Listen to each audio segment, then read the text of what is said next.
আসলে আমাদের যে লড়াই ছিল যে শান্তিপূর্ণভাবে ক্ষমতা হস্তান্তর যাতে হয়, সেটার জন্য সবচেয়ে গুরুত্বপূর্ণ তত্ত্বাবধায়ক সরকার, নির্বাচন কমিশন।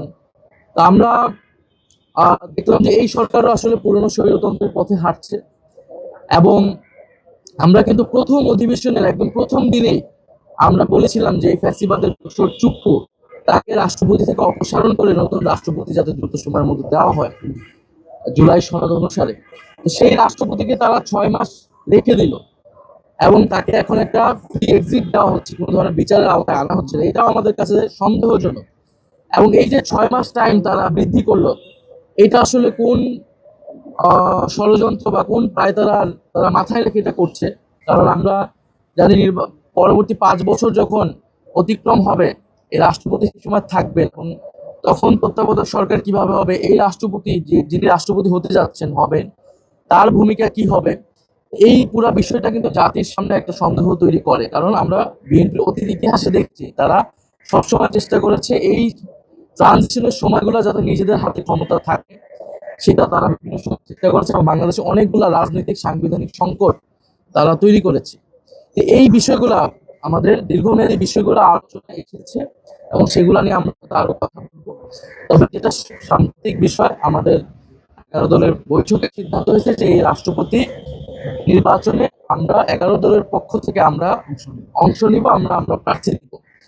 এবং যেহেতু 11 দল আমরা ঐক্যবদ্ধ আছি পার্লামেন্টে এবং বাইরে গণভোটের জন্য, সেই জায়গায় আমাদের কমন প্রার্থী থাকবে, ঐক্যবদ্ধ প্রার্থী থাকবে।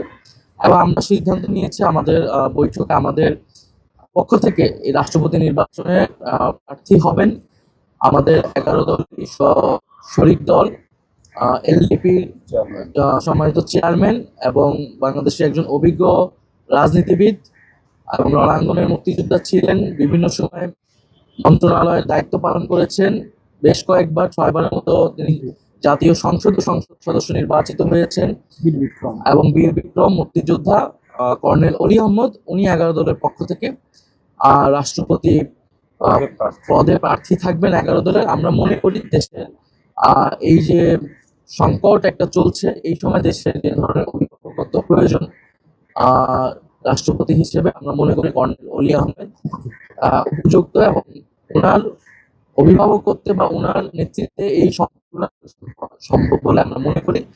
এ কারণে আমরা যেহেতু বিএনপি জুলাই সনদ বাস্তবায়ন করেনি এখন পর্যন্ত, ফলে আসলে সর্বসম্মতিক্রমে বা ঐক্যবদ্ধভাবে রাষ্ট্রপতি দেওয়ার যে সুযোগটা, সেটা আমাদের ঐকান্তিক প্রচেষ্টা থাকা সত্ত্বেও বিএনপির এই যে একদলীয় এবং সংস্কার বিরোধী আচরণের কারণে এটি সম্ভব হলো না। এটি দেশের মানুষ দেখছে, দেশের জনগণ এটি অবশ্যই বিচার করবে।